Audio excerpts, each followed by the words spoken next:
357페이지 히브리서 5장 1절부터 10절까지 말씀 다 찾으셨으면 한 목소리로 같이 읽어보겠습니다.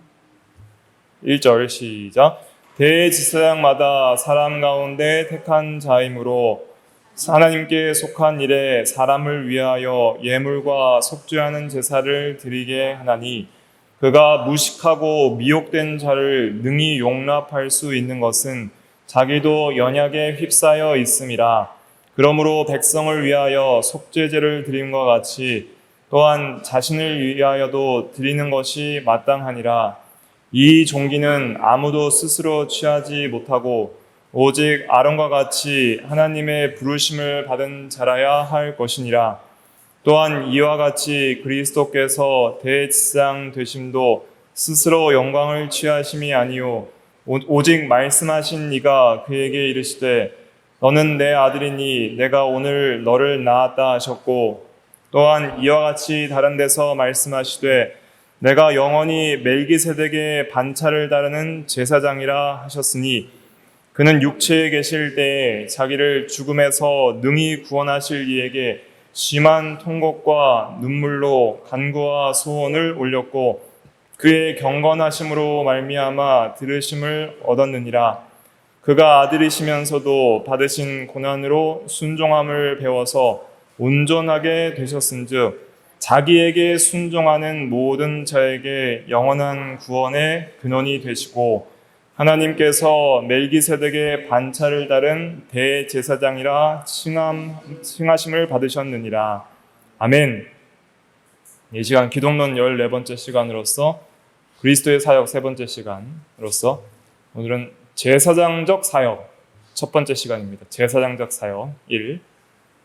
제목은 제사장의 자격, 제사장의 자격에 대해서 말씀을 전거하겠습니다. 제사장의 자격이 무엇인가? 4가지 말씀을 드릴 텐데, 첫째는 미리 말씀드릴게요. 첫째는 사람이어야 됩니다.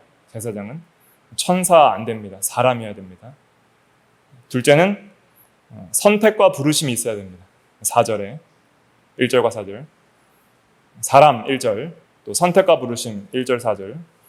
그다음에 동정할 수 있어야 됩니다. 연약함을 알고 동정할 수 있어야 됩니다. 공감 능력이 있어야 되죠. 2절 3절. 그 다음에 흠이 없어야 됩니다. 무흠. 4장 15절 앞정에 4장 15절. 그래서 다시 말씀드리면 사람이어야 된다. 사람 1절. 그 다음에 선택과 부르심이 있어야 된다. 1절 4절. 셋째, 동정할 수 있어야 된다. 2절 3절. 넷째, 흠이 없어야 된다. 4장 15절. 또 흠이 없어야 된다는 더 중요한 건 이제 7장 26절. 히브리서 7장 26절. 그렇게 큰 대지로 말씀을 증거하고 또 적용할 부분들 좀 생각해 보도록 하겠습니다. 이제 기독론에 있어서 이 제사장적 사역에서 가장 이제 말씀드릴 내용들이 많이 있을 겁니다. 복음의 핵심이 여기 들어 있고, 또 선지자직과 왕직에 있어서 이제 그 모든 것들이 또 잘 수행되기 위해서는 제사장적 사역의 중심에 있어야 됩니다. 제사장적 사역이 중요한데, 왜냐하면 우리를 죄에서 구원하시는 그 속죄, 구속, 대속, 이것이 제사장적 사역의 핵심인데, 그게 없으면 선지자직도 의미가 없어요. 선지자직으로 할 수 있는 유일한 것은 너희는 죄인이고 심판을 받을 것이다 밖에 선포할 수 없는 것이죠. 왕으로서 할 수 있는 것은 심판하는 것밖에 못하는 것이죠. 그러나 제사장적 사역이 있기 때문에 선지자직으로서 복음을 선포할 수 있고, 구원을 선포할 수 있고, 하나님께 돌이키라고 말할 수 있고, 왕적 사역을 통해서 그들을 자기 백성 삼으시고 그들을 친히 사랑으로 통치할 수 있는 것이죠. 제사장적 사역이 참으로 중요합니다. 자, 선지자적 사역, 제사장적 사역, 왕적 사역을 예수 그리스도께서는 한 번에 하시기 때문에 세 직분이라고 하지만은 특별히 더 중요한 표현은 삼중직이라고 표현합니다. 삼중직. 왜냐하면 세 직분을 동시에 한 번에 수행하시기 때문에 삼중직. 예수님의 사역은 삼중직이다. 이렇게 생각을 하시면 되겠고요. 차이점이 있는데, 선지자적 사역과 왕적 사역은 어떤 의미가 있냐면 하나님을 대표하여서, 하나님 대표예요. 하나님을 대표해서 하나님의 말씀을 백성에게 전하는 것이 선지자적 사역. 하나님을 대표해서 하나님의 통치를 백성에게 이루는 것이 왕적 사역이죠. 그러니까 선지자나 왕이나 다 하나님 중심의 하나님 대표의 의미가 있다면은 제사장은 누구 대표냐면 사람 대표입니다. 그 죄인들 된 연약한 백성들을 대표해서 이제는 하나님 앞으로 나아가는 사람이 제사장이에요. 선지자나 왕은 하나님을 대표해서 백성으로 나아가는 사람이라면은 제사장은 백성을 대표해서 하나님께 나아가는 사람이에요. 그래서 오늘 제사장 자격에 있어서 이 자격이 왜 중요하냐면 이 자격의 핵심은 하나님께 나아갈 수 있는 자격을 말하는 거예요. 하나님께 나아갈 수 있는 자격. 그 네 가지를 말씀을 드렸습니다. 본문 중심으로 먼저 좀 살펴보기 전에 먼저 우리가 제사장이 누구인가 생각을 해봐야 됩니다. 제사장이 누구죠? 제사장은 뭐 하는 사람이 제사장인 것 같아요? 제사 드리는 사람이죠. 그죠? 그러니까 제사장이죠. 근데 제사만 드리는 게 아니라 또 한 가지 또 중요한 일이 뭐냐면 기도하는 거예요. 제사장이 주된 사역으로 합니다. 그래서 하나님께 나아가는 사람이 중요하게 하는 것은 하나님 앞에 나아가서 뭐 해요? 제사 드리고 또 하나님 앞에 나아가서 뭐 해요? 기도하고 두 개 하는 거예요. 하나님 앞에서 제사하고 기도하고 이게 제사장의 중요한 두 가지 사역입니다. 그래서 제사장은 그 제사장의 그 자체의 단어의 의미는 하나님을 섬긴다는 사람, 신을 섬기는 사람 이런 의미가 있고요. 그 하나님을 섬기고 신을 섬기는 데 있어서 중요한 두 가지 일이 제사와 기도이다. 그래서 제사장 사역의 두 가지 중요한 요소는 제사와 기도다. 두 가지를 꼭 기억을 하시면 되겠습니다. 오늘 본문 히브리서 5장 1절 같이 한번 읽어볼게요. 1절 시작. 대제사장마다 사람 가운데 택한 자이므로 하나님께 속한 일에 사람을 위하여 예물과 속죄하는 제사를 드리게 하나니. 자, 여기서 제사장이 뭘 해요? 예물과 속죄하는 제사를 드리게 하나니. 제사 드리는 일을 제사장이 합니다. 특별히 대제사장은 이제 모든 제사장들의 가장 우두머리로서 이제 1년에 단 한 번 대속죄일 7월 10일이거든요. 7월 10일 대속죄일에 이제 지극히 거룩한 장소, 지성소에 들어가는. 지성소는 지극히 거룩한 장소입니다. 성소는 거룩한 장소. 성막, 이제 앞으로 제가 성막을 좀 그림으로 이제 설명을 드리겠습니다. 오늘은 이제 그냥 설명만 좀 들으시는데, 이렇게 직육면체로 된 성막이 있는데 그 안에 성소가 직육면체로 돼 있고 그 안에 정육면체로 된 지성소가 있습니다. 성소, 직육면체, 그다음 지성소, 정육면체. 사방이 다 똑같은 그런 크기로 되어 있어요. 그 지성소에 휘장을 걷고 들어가는데 1년에 단 한 번 대속죄일 7월 10일에 그 지성소에 하나님께 이제 나아가는 자가 대제사장입니다. 제사장의 특징이 이렇게 하나님의 존전에 앞에 나아가는 사람이에요. 백성들을 대표해서. 그런 사람이구나 하는 걸 좀 이해를 할 필요가 있습니다. 그래서 예수님이 하시는 그 사역 중에 중요한 사역이 뭐예요? 하나님께 나아가는 거예요. 그러니까 히브리서를 쭉 읽어보세요. 집에 가셔서 숙제로 한 4장부터 10장까지 쭉 읽어보세요. 그러면 대제사장적 사역으로서의 그리스도의 사역이 뭔지를 잘 설명하고 있는데 거기서 계속 강조하는 게 하나님께 나아가자. 예수님이 하나님께 나아갔으니 우리도 예수를 힘입어서 하나님께 나아가자. 하나님께 나아가자. 이런 표현들이 많이 등장하게 됩니다. 예수님께서 부활하사 승천하신 것은 뭐예요? 천상에 있는 하늘 성소로 하나님께 나아간 거예요. 우리를 대표해서. 그 나아간 이유는 우리도 하나님께 나아갈 수 있도록 길을 여신 거예요. 그렇기 때문에 예수 믿는 우리는 항상 대제사장인 예수를 힘입어서 하나님께 그의 피를 힘입어 나아가는 그러한 성도가 되어야 된다는 것이죠. 그래서 대제사장은 이렇게 하나님께 나아가서 제사와 기도를 드리는 거룩하게 이렇게 구별된 그러한 사람입니다. 자, 그러면 오늘 제사장의 자격이 제목이라면 4가지 말씀드렸는데 하나씩 좀 살펴보겠습니다. 하나씩 살펴보면서 예수님과 결부시켜서 생각해보면 이것이 큰 은혜가 될 줄로 믿습니다. 제사장적 자격 첫 번째는 누구여야 돼요? 사람이어야 됩니다. 사람. 다시 1절 읽어볼게요. 1절 시작. 대제사장마다 사람 가운데서 택한 자이므로 하나님께 속한 일에 사람을 위하여 예물과 속죄하는 제사를 드리게 하나니. 누구 가운데 택해요? 사람 가운데서 택해야 됩니다. 사람 가운데서. 천사를 붙들려 하심이 아니라고 히브리서 2장 16절에 말하고 있잖아요. 오직 아브라함 자손을 붙들어 주려 하심이라. 그래서 히브리서 2장 17절, 16절과 17절 한번 읽어볼게요. 히브리서만 오늘 찾아볼게요. 히브리서 2장 앞장으로 오셔서 16절, 17절 같이 읽어볼게요. 시작. 이는 확실히 천사를 붙들어 주려 하심이 아니요 오직 아브라함의 자손을 붙들어 주려 하심이니라. 그러므로 그가 범사의 형제들과 같이 되심이 마땅하도다. 이는 하나님의 일에 자비하고 신실한 대제사장이 되어 백성의 죄를 속량하려 하심이라. 네. 그래서 과거에 이제 아론 계통의 레위지파 대제사장이나 제사장들도 사람이어야 됐습니다. 그래서 아론 지파의 사람들을 이제 제사장으로 삼았죠. 그것처럼 예수님께서도 사람이 되셔야 됩니다. 왜냐하면 사람들을 사하셔야 되기 때문에 사람이 되신 것이죠. 그래서 우리와 똑같이 그 2장 14절에 보면 자녀들은 혈과 육에 속하였으니 그도 똑같은 모양으로 혈과 육을 함께 지니심은. 자, 하나님께 나아갈 때 누구를 대표해서 나가느냐면 대제사장은 사람을 대표해서 나가는 거예요. 사람 백성들을 대표해서 나가기 때문에 대표는 사람이 돼야 되는 거예요. 천사가 아니기 때문에 사람들이 범죄한 인간들이. 그래서 사람을 대표해서 나아가기 위해서 그 대제사장은 특별히 또 제사장은 사람이 되셔야 됩니다. 그래서 예수님께서 인성을 취하신 이유는 이 대제사장으로서 사람을 대표하기 위해서 인성을 취하신 거예요. 우리를 대표해서 하나님 앞에 나아가려고, 우리의 죄를 하나님 앞에서 사하시려고, 제사를 통해서 사하시려고 나가시는 거예요. 그런데 과거의 제사장들은 제사들을 예물을 따로 가져갔지만, 그래서 제사장과 예물이 구별되었지만은 예수님은 제사장이신 동시에 하나님의 뭐예요? 어린 양으로서 제물이 되시는 분이죠.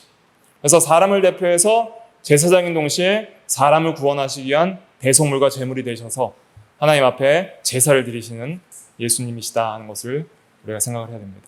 그래서 우리와 같이 사람이 되심은 우리를 대표해서 우리의 죄를 사하시려고 제사장이 되시려고 사람이 되셨구나. 사람 되신 이유가 대제사장적 사역을 감당하시기 위해서 사람이 되셨다 하는 것을 기억을 해야 됩니다. 그래서 구약시대의 모든 그 제사장직도 사람들 가운데서 택한 자로 그렇게 세웠던 것입니다. 그 다음에 두 번째는, 제사장의 자격 두 번째는 그 선택을 또 받아야 됩니다. 선택을 받아야 되는데 4절 말씀, 히브리서 5장 4절 말씀 같이 읽어볼게요. 시작. 이 종기는 아무도 스스로 취하지 못하고 오직 아론과 같이 하나님의 부르심을 받은 자라야 할 것이니라.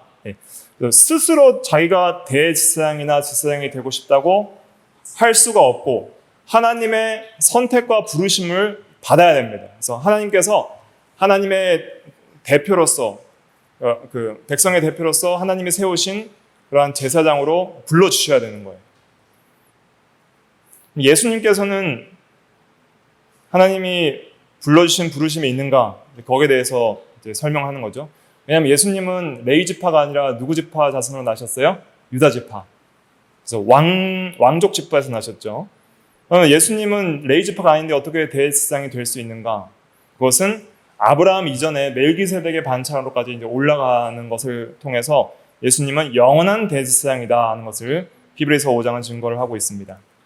5절부터 6절 같이 읽어볼게요. 시작. 또한 이와 같이 그리스도께서 대제사장 되심도 스스로 영광을 취하심이 아니요 오직 말씀하신 이가 그에게 이르시되 너는 내 아들이니 내가 오늘 너를 낳았다 하셨고, 또한 이와 같이 다른 데서 말씀하시되 내가 영원히 멜기세덱의 반차를 따르는 제사장이라 하셨으니. 그래서 내가 영원히 멜기세덱의 반차를 따르는 제사장이라, 이렇게 다른 데서 말한 데가 시편 110편 4절입니다. 시편 110편 4절. 멜기세덱은 누구예요? 창세기 14장 18절에 아브라함을 축복한 하나님의 제사장입니다. 그는 족보도 없고 기원도 없고 그리고 그에 대한 기록이 없어요. 살았다 죽었다는 기록도 없고. 그러니까 영원한 대제사장을 이제 예표하는 사람이 멜기세덱입니다. 멜기세덱에게 아브라함이 뭘 드렸어요? 11조를 드린 거예요. 그러니까 이스라엘 백성들은 11조를 이제 제사장들에게 드렸거든요.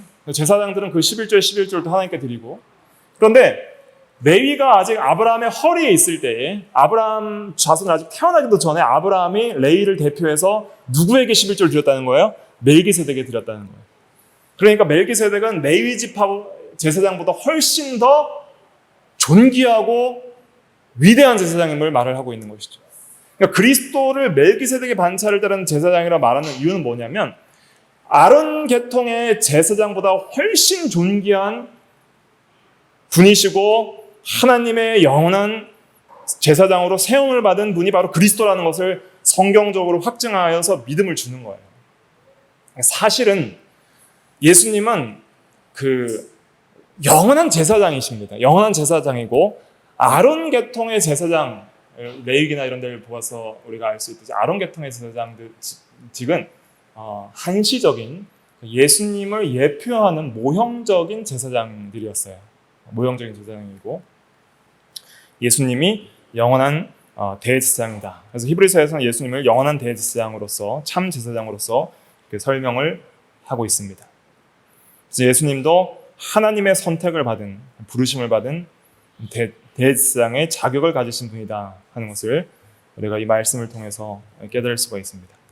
그러면 이 사람이고 또 하나님의 선택을 받는 이 제사장은 또 동시에 어떠한 그런 자격이 필요하냐면, 이 죄인들, 그 무지하고 미혹받기 쉬운 연약한 죄인들을 용서할 수 있고, 동정할 수 있고, 이해할 수 있고, 공감할 수 있어야 돼요. 이게 제사장의 중요한 역할입니다. 제사장은 나는 거룩하니 너희는 이해 못하겠다. 약하고 무식하고 미혹받기 쉬운 죄인들아, 나는 너희와 상관이 없느니라. 나는 너희를 위해서 기도하지 않고, 나는 너희를 위해서 제사 드리지 않고, 나는 너희를 위해서 뭘 안 하겠다 라는 그런 마음을 갖는 제사장은 제사장 자격이 없는 거예요. 근데 이 제사장은 정말 하나님 앞에, 백성들은 못 나가는데 정말 하나님 앞에 부름도 받고 정말 선택도 받고, 또 다른 백성들과 다르게 흠이 없는 부분들이 있고, 그렇게 참으로 거룩한 사람인데도 불구하고 백성들의 그 연약함을 전부 뭐 할 수 있어야 되냐면 동정할 수 있어야 됩니다. 이 동정심이 제사장직의 중요한 자격 중에 하나입니다. 2절과 3절 같이 한번 읽어볼게요. 2절과 3절 시작. 그가 무식하고 미혹된 자를 능히 용납할 수 있는 것은 자기도 연약에 휩싸여 있습니다.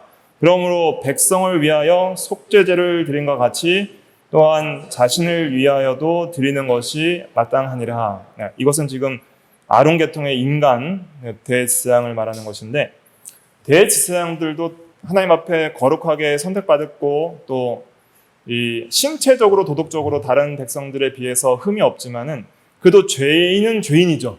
그렇기 때문에 자기의 죄를 속하기 위한 제사도 드리고 백성을 대표하는 제사도 드리는 거예요. 자기 죄를 사하는 제사도 드리고 백성을 위한 속죄제도 드려야 되는 것이죠. 그래서 자기도 이 연약함 속에 있기 때문에, 또 무식하고 또 미혹받기 쉬운 그런 죄를 갖고 있기 때문에 그런 사람들을 자기가 공감하고 동정할 수 있다는 걸 말하는 거예요. 그런데 예수님께서는 죄가 없으시다 그랬습니다. 히브리서 4장 15절 같이 한번 읽어볼게요. 시작. 우리에게 있는 대제사장은 우리의 연약함을 동정하지 못하실 이가 아니요 모든 일에 우리와 똑같이 시험을 받으신 이로되 죄는 없으시니라. 죄가 없으신 분이면 참으로 공감하기가 어려우실 텐데, 그러나 그분께서는 똑같이 우리와 혈육을 가지시고 사람 가운데 태어나셔서 우리를 대신하여서 모든 시험을 똑같이 받으시되 그 어떤 사람들보다 더 큰 시험을 다 받으시고 시험의 극치까지 받으시고 다 이기셨기 때문에 대제사장이신 우리 예수 그리스도께서는 우리를 그 누구보다도 더 잘 이해하고 또 용납하고 동정할 수 있습니다. 특별히 어떤 자를 동정할 수 있다, 용납할 수 있다 그랬냐면 무식하고 미혹된 자라 그랬죠. 무식하고 미혹된 자. 그러니까 죄도 두 가지 종류가 있습니다.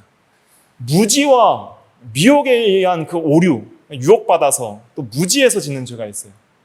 내가 연약해서 내가 죄를 고의적으로 죄인 줄 알면서도 반항적으로 짓는 죄가 있고, 고의적인 고범죄, 고의적인 죄, 반항적인 죄가 있고, 또는 내가 아직 잘 몰라서 부지중에, 아니면 내가 마귀의 유혹과 세상의 유혹과 욕심의 미혹을 당해서 속아서 그렇게 짓는 죄가 있습니다. 어느 죄가 더 클까요?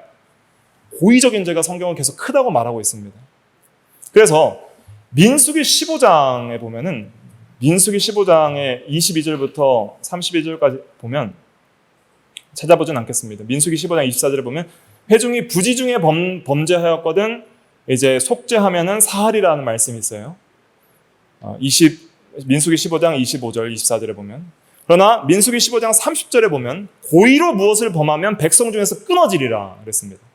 그래서 모르고 지은 죄랑 고의로 알면서 대적한 죄랑은 하나님께서 차등을 드시는 것이죠. 민수기 15장에서. 이걸 조심해야 됩니다, 우리가. 그래서 우리가 이제 예수 믿고 말씀을 많이 배우잖아요.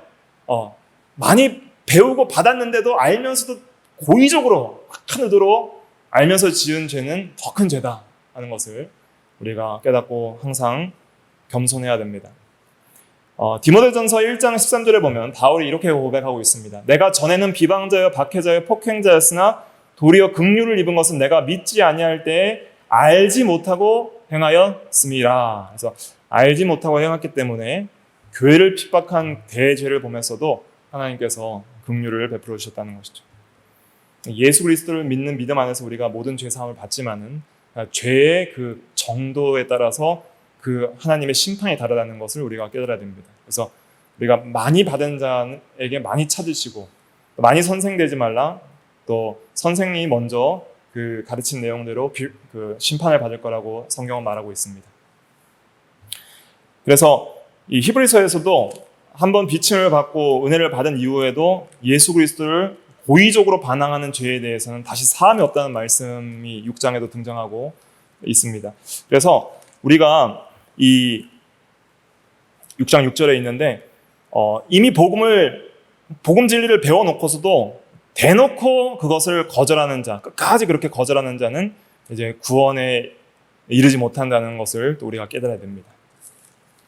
그래서 이 죄에도 이 종류가 차이가 있다. 그래서 무식하고 미혹된 자는 모르고 짓는 죄, 또 우리가 미혹받아서 짓는 죄, 이런 것들을 또 말하고 있는 것이죠. 그런 것들에 대해서 우리 주님께서는 불쌍히 여겨주시는 거예요. 대제사장도 불쌍히 여겼지만 우리 주님께서는 죄가 없으심에도 불쌍히 여겨주신다. 보통 죄가 없으면 참으로 자기는 거룩하기 때문에 죄인들에 대해서 동정하지 못할 수 있잖아요. 죄인들에 대해서 동정하지 못하는 예수님이라면 우리가 어떻게 믿고 따를 수 있겠습니까? 근데 중요한 건 예수님께서 우리보다 더 큰 고난과 시험을 받았기 때문에, 우리가 어려운 것보다 더 어려워 보셨기 때문에 우리의 어려움과 연약함과 시험과 고통을 다 아시는 거예요. 거기에 대해서 오늘 본문은 7절에 이렇게 증거를 하고 있죠. 7절과 8절 같이 한번 읽어볼게요. 히브리서 5장 7절과 8절 시작.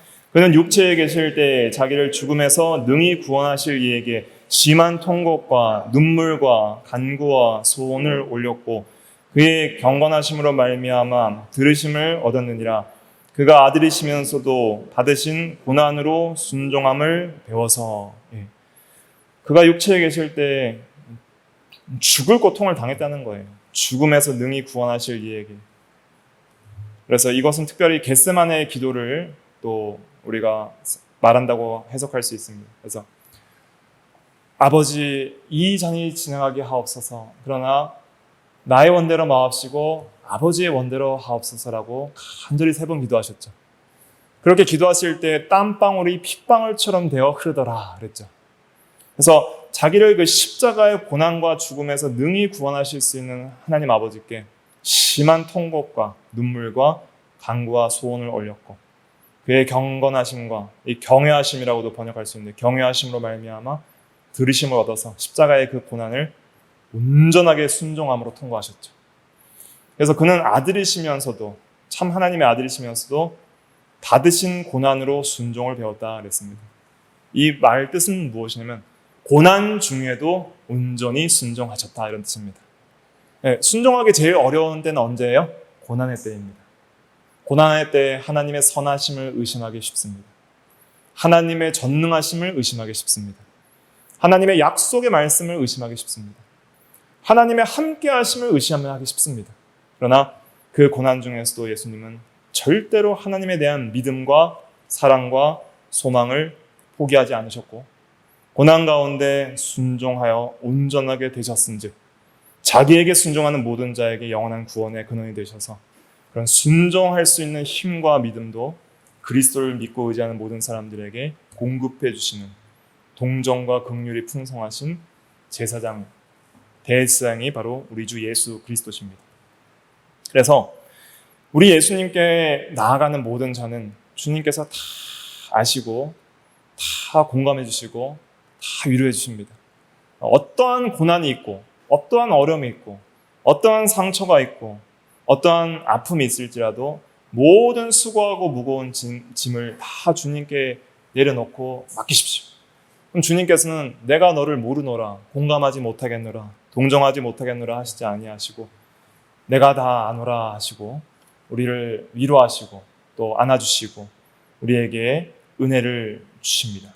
그리고 우리를 위하여 대신 하나님께 나아가서 우리를 위하여 하나님께 기도해 주십니다. 하나님, 이 자의 기도를 들어주시옵소서. 이 자가 무식하고 연약하고 미혹되어서 불신앙에 아직 사로잡혀 있고 믿음이 없을지라도 이를 위하여 하나님께서 용서하시고 나의 대제사장적 제사와 사역의 온전함을 보시고 이 불완전한 죄인을 용납하여 주시옵소서. 이렇게 계속 중보하시는 거예요. 예수님께서 계속 중보 기도를 들어주시고 하나님 보좌 우편에서 하시는 일이 계속 그거예요. 우리의 기도가 주님을 통해서 그리스도의 이름으로 하나님 보좌 앞에 상달될 수 있도록, 그러니까 우리의 모든 예배, 우리의 모든 삶, 우리의 모든 순종과 기도와 찬양이 하나님 아버지께 상달될 수 있는 이유는 예수 그리스도의 이름과 그의 중보 때문입니다. 그의 대표자적 제사장적 사역 때문입니다. 그래서 예수 이름으로 기도하라는 것은 이러한 대제사장적 예수님의 사역과 인격을 의지하여 기도하라는 의미가 있는 거예요. 그렇게 할 때에 우리의 기도가 상달됩니다. 이제 앞으로 성막에 대해서 공부를 할 건데요. 이제 그림을 통해서 좀 자세하게 쉽게 말씀을 드리려고 합니다. 근데 이제 먼저 말씀드리면 성막에 보면은 향단이 있어요. 향을 피우는 단이 있는데 계시록에 보면 이 향은 성도의 기도라는 표현이 있는데 그 향이 이제 기도를 의미하는 거거든요. 하나님께로 올라가는 향기, 향기로운 이 연기가 나는 향단이 있는데요. 그 향단을 불을 지필 때 뭘로 지피는지 아십니까? 제단에 있는 수치로 지핍니다. 그러니까 그리스도의 구속의 그 공로로 인하여서 향단의 기도가 올라갈 수 있다는 뜻이에요. 그렇기 때문에 예수님의 제사장적 사역의 제사를 통해서 십자가의 죽음을 통해서 우리의 모든 기도가 하나님께 받으실 만한 기도로 되어 상달된다는 것이죠. 그래서 우리는 항상 이 대제사장의 동정하심과 그의 또 제사를 의지해서 우리가 이제는 주님을 의지해서 날마다 하나님께 나아가는 우리가 돼야 됩니다. 그래서 하나님께 나아가는 것에 대해서 우리 한 말씀 찾아보면 히브리서 9장 24절 먼저 7장 25절부터 읽어볼게요. 7장 25절 히브리서 7장 25절 같이 읽어볼게요. 7장 25절 시작. 그러므로 자기를 힘입어 하나님께 나아가는 자들을 온전히 구원하실 수 있으니 이는 그가 항상 살아계셔서 그들을 위하여 간구하심이라. 자기를 힘입어 누구를 힘는 거예요? 예수 그리스도를 힘입어 하나님께 나아가는 자들을 온전히 구원하실 수 있으니 이는 그가 항상 살아계셔서, 이게 중요합니다. 항상 살아계셔서 영원한 대제사장으로서 그들을 위해 간구하심이라. 그래서 우리는 이제 하나님께 나아가야 됩니다. 나아가는 게 중요합니다. 지성소로 나아가십시오. 하나님의 존정과 임재로 나아가길 힘써야 합니다. 주님, 제가 주님 앞에 더 가까이 나아가길 원합니다. 예수 그리스도를 힘입어서 주님 앞에 더 거룩한 성도로 서기를 원합니다. 주님의 임재와 주님의 인격과 주님의 성품 가운데 주님의 영광을 보기를 원합니다. 주님께 나아가기를 원합니다. 그런 기도를 드리면서 간절히 사모하면서 하나님 앞에 눈물과 통곡으로 나아가십시오. 그러면 반드시 하나님께서 위로해 주시고 만나 주시고 그 기도를 외면하지 않으십니다. 그런 간절함이 있어야 됩니다. 오늘날은 그러한 신앙을 찾아보기가 참 힘든 시대가 된 것 같습니다. 히브리서 9장 24절도 읽어볼게요. 히브리서 9장 24절부터 25절 24절과 25절 같이 읽어보겠습니다. 시작. 그리스도께서는 참것의 그림자인 손으로 만든 성소에 들어가지 아니하시고 바로 그 하늘에 들어가사 이제 우리를 위하여 하나님 앞에 나타나시고 대제사장마다 해마다 다른 것의 피로써 성소에 들어가는 것 같이 자주 자기를 드리려고 아니하실지니. 그래서 그리스도께서는 바로 하늘에 들어가셨다 그랬습니다. 그래서 하늘 성소로 들어가셔서 하나님 앞에 나타나셨습니다. 그래서 우리는 이제 10장으로 오셔서 10장 19절과 20절 같이 읽어볼게요. 10장 19절과 20절 시작. 그러므로 형제들아 우리가 예수의 피를 힘입어 성소에 들어갈 담력을 얻었나니 그 길은 우리를 위하여 휘장 가운데로 열어놓으신 새로운 살 길이요 휘장은 곧 그의 육체니라. 그의 피를 힘입어서 하나님 앞에 들어갈 담력을 얻었다는 거예요. 그래서 우리가 이제 22절, 21절과 22절 계속 이어서 읽어보겠습니다. 10장 21절, 22절 시작. 또 하나님의 집 다스리는 큰 제사장이 계심에 우리가 마음의 뿌림을 받아 악한 양심으로부터 벗어나고 몸은 맑은 물로 씻음을 받았으니 참 마음과 온전한 믿음으로 하나님께 나아가자. 참 마음과 온전한 믿음으로 우리가 제사장으로 인하여 새롭게 되었고 죄사함을 받았으니까 이제 참 마음과 온전한 믿음으로 하나님께 나아가자 이렇게 말하고 있습니다. 나아가야 됩니다. 주님께서 먼저 하늘 성소에 나아가셨습니다. 우리 대표로. 그리고 우리 대표로 계속 지금 뭐하고 계세요? 항상 살아서 간구하고 계시니 우리가 그를 힘입어 나아갈 수 있다 그랬습니다. 그러므로 우리에게 명령하는 것은 하나님께 나아가자 권면을 하고 있는 것입니다. 그래서 오늘은 이 대제사장적 사역을 통해서 이렇게 하나님께 나아가는 우리가 다 되도록 그렇게 결단하고 그렇게 힘을 쓰도록 그런 마음을 또 가져야 되겠습니다. 그리고 대제사장의 자격 네 번째는 흠이 없어야 됩니다. 흠이 없어야 됩니다. 이건 좀 찾아볼게요. 시간이 좀 있으니까 레위기 21장 찾아보겠습니다. 레위기 21장이 그 무음한 자격을 말하고 있습니다. 레위기 21장 먼저 17절부터 23절 17절부터 23절 같이 읽어볼게요. 시작.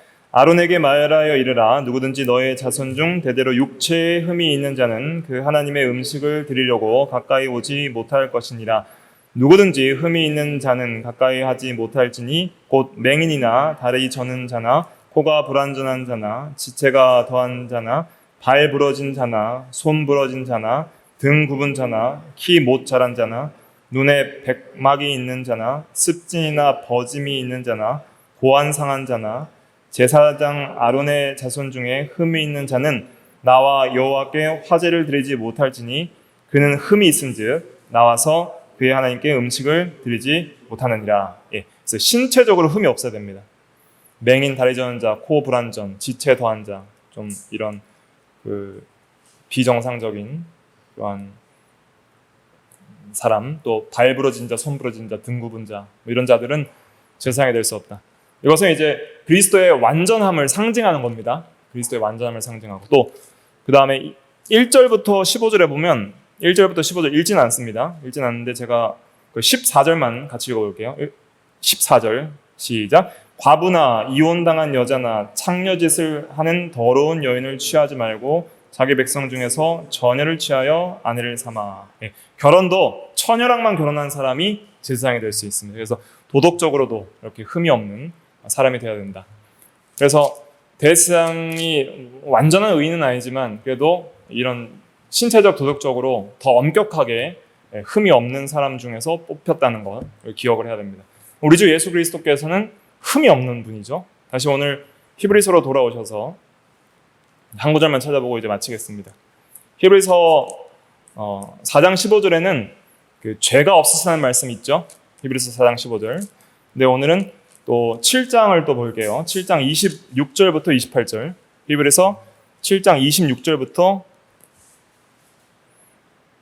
28절. 26절부터 28절 시작. 이러한 대제사장은 우리에게 합당하니 거룩하고 악이 없고 더러움이 없고 죄인에게서 떠나 계시고 하늘보다 높이 되시니라. 그는 저 대제사장들이 먼저 자기 죄를 위하고 다음에 백성의 죄를 위하여 날마다 제사 드리는 것과 같이 할 필요가 없으니 이는 그가 단번에 자기를 드려 이루셨습니다. 율법은 약점을 가진 사람들을 제사장으로 세웠거니와 율법 후에 하신 맹세의 말씀은 영원히 온전하게 되신 아들을 세우셨느니라. 네. 그래서 대제사장은 우리에게 합당하니 이러한 대제사장 거룩하고 악이 없고 더러움이 없고 죄인에게서 떠나 계시고 하늘보다 높이 되시니라. 이렇게 훌륭한 대제사장이 우리 주 예수 그리스도신데, 그러나 그가 우리를 동정하시고 또 긍휼하실 수 있다는 것을 말을 하고 있습니다. 그래서 이걸 생각하면 이것이 얼마나 감사한 은혜인가. 잘 한번 생각해 보세요. 예수님께서 하나님으로만 계셨다면 인간의 고난을 직접 체휼하실 수 없고 경험하실 수 없었겠죠. 전지하신 능력으로 다 알지만은 인간으로서 인간의 경험을 해보시지 못했을 거예요. 그러나 우리를 위해서 인성을 취하시고 신인 양성 1위로서 우리와 똑같은 사람이 되셔서 죄는 없으시지만은 모든 죄인들보다 더 고난을 받으시고 온전히 순종하신 그 고난으로 배우신 순종과 여러 시험을 경험하는 걸 통해서 뭘 이루시게 됐냐면 이 동정하는 마음을 가지시게 되는 것이죠. 그래서 우리의 마음을 다 동정하시고 우리의 연약한 마음을 다 아시고 시험 받을 때 얼마나 힘든지 마음과 육체의 고통을 다 체휼하시고 경험하시고 우리를 이제는 불쌍히 여기시고 우리를 위해 항상 살아서 기도해 주시는 분이 우리 주 예수 그리스도십니다. 아직 사역에 대해서 알아보지도 않고 자격만 알아봐도 예수님께서 얼마나 위대하신 대제사장으로서 우리를 위해 자격을 갖추시기 위해서도 얼마나 고생하셨는지, 얼마나 은혜스럽게 우리를 사랑하셨는지 알 수 있죠. 자격 하나 갖추려고 사람 되셔오셨고, 자격 갖추려고 고난 받으시고, 자격 갖추시려고 항상 흠없이 거룩하게 사셨고, 그 다음에 참으로 하나님의 선택과 부르심을 받을 때 온전히 순종하셔서 우리를 위하여 대제사장, 참 대제사장으로서의 자격으로 살아가셨기 때문에 우리에게 구원의 은혜가 주어진 겁니다. 우리에게 주어진 구원은 싸구려 구원이 아니라는 거예요. 항상 이걸 기억해야 됩니다. 우리가 기독론을 공부하면서 특별히 대제사장적 사역을 공부하면서 우리 예수님께서 우리를 대표해서 그 죄 많고 무지하고 미혹받는 자들을 대표해서 얼마나 간절하게 기도하시는지를 생각해야 됩니다. 지금도 살아계셔서 기도하시잖아요. 초림하셨을 때 베드로를 위해서 기도하셨죠. 베드로야, 사탄이 너를 밀가부르듯이 요구하였으나 내가 너의 믿음이 떨어지지 않기를 기도하였으니 너희가 돌이킨 후에 형제들을 굳게 하라. 내가 나를 닭 두 번 울기 전에 나를 3번 부인하리라. 그 미혹받기 쉽고 연약한 자를 위해서 예수님께서는 그 당시에도 계속 베드로를 위해서 기도하셨던 그분께서 우리 모두를 위해서 기억하고 항상 살아계셔서 안 잊어버리시고 기도하신다는 거예요. 이렇게 기도를 쉬는 죄를 범하지 않았던 위대한 사사가 누구였어요? 사무엘이었죠. 사무엘상 12장 23절에 보면 내가 여호와 앞에 너희를 위하여 기도하기를 쉬는 죄를 범하지 않고 항상 너희를 위하여 기억하고 깨워서 너희들의 이름들을 놓고 기도하겠다. 그렇게 했던 그 사무엘보다 훨씬 뛰어나신 예수님께서 우리를 위해서 지금 기도하고 계십니다. 그래서 우리는 그분을 계속 생각을 해야 되는 거예요. 믿음의 주에 온전케 하시는 예수 그리스도를 바라보자. 예수를 깊이 생각하라. 주님께서 우리를 위해서 지금 뭘 하셨고 뭘 하고 계시는지, 어떤 자격으로 지금 사역을 하고 계시는지를 생각하고 그 이름을 힘입어서, 그를 힘입어서 우리는 항상 누구께 나아가는 생활을 해야 돼요? 하나님께 나아가자. 하나님께 나아가야 됩니다. 세속에 물들어서 정신없이 살아가면 안 되고 늘 깨어서 근신하여 기도하고 그리스도를 힘입어서 눈을 들어서 위의 것을 찾고 하나님께 나아가는 영적으로 깨어있는 성도가 되어야 됩니다. 그렇지 않으면 이 세상의 악한 파도, 세속의 물결을 이길 수가 없습니다. 언제까지 세상의 종로를 타고 마귀 종로를 타고 죄악의 종로를 타고 그렇게 죄악의 즐거움 속에서 방탕하며 살아갈, 언제까지 그렇게 살아가야 되겠습니까? 그렇게 살아간 것이, 이방인의 삶을 살아간 것이 족하다고 베드로 전서에는 말하고 있잖아요.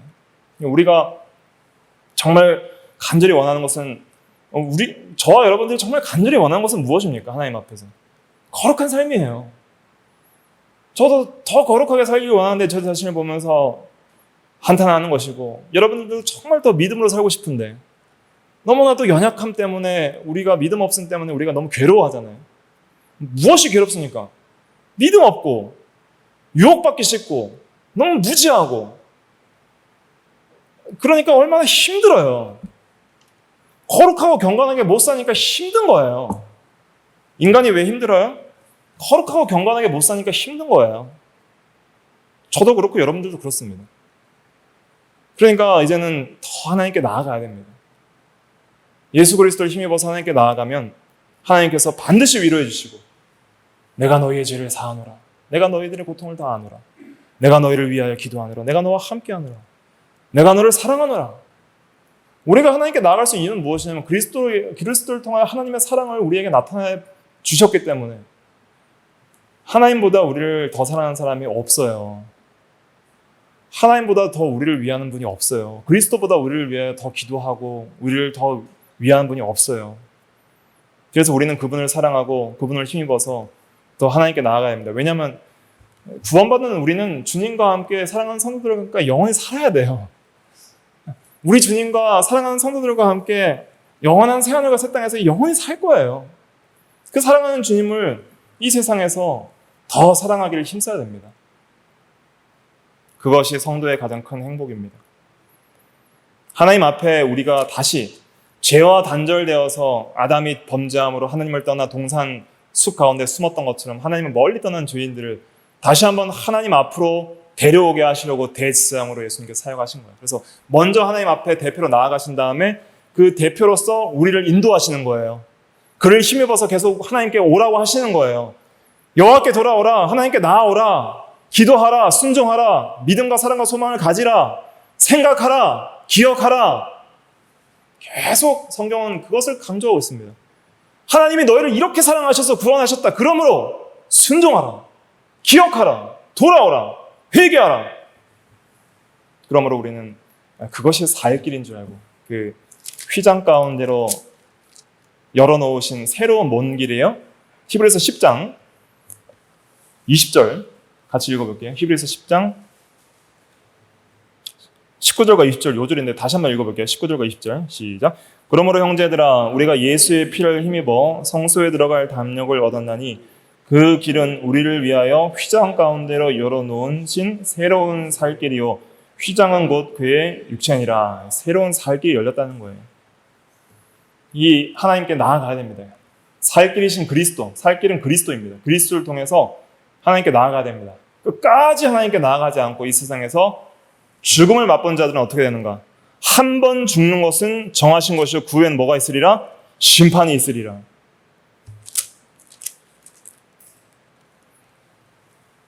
히브리서 9장 27절. 한 번 죽는 것은 사람에게 정하신 것이요, 그 후에는 심판이 있으리라. 하나님께 나아가지 못하고 죽은 자는 심판을 받게 될 것입니다. 현재적으로 하나님께 그리스도를 힘입어 나아가는 자는 마지막 때에 구원을 얻게 될 것입니다. 히브리서 9장 27절 28절 읽어보고 진짜 마칠게요. 히브리서 9장 27절 28절 시작. 한 번 죽는 것은 사람에게 정하신 것이요, 그 후에는 심판이 있으리니 이와 같이 그리스도도 많은 사람의 죄를 담당하시려고 단번에 들이신 바 되셨고 구원에 이르게 하기 위하여 죄와 상관없이 자기를 바라는 자들에게 두 번째 나타나시리라. 자기를 바라는 자들에게 두 번째 재림하시리라. 이것입니다. 지금 하나님께 나아가고 그리스도를 힘입어 사는 자는 두 번째 나타나실 때 죄와 상관없이 구원을 받게 될 것이고, 그렇지 않는 자들에게는 심판이 있을 것입니다. 이것이 진리입니다. 새로운 살 길이 열었으니 우리가 그리스도를 힘입어 하나님께 더욱더 현재적으로 나아가는 우리가 다 되어야 되겠습니다. 기도하겠습니다.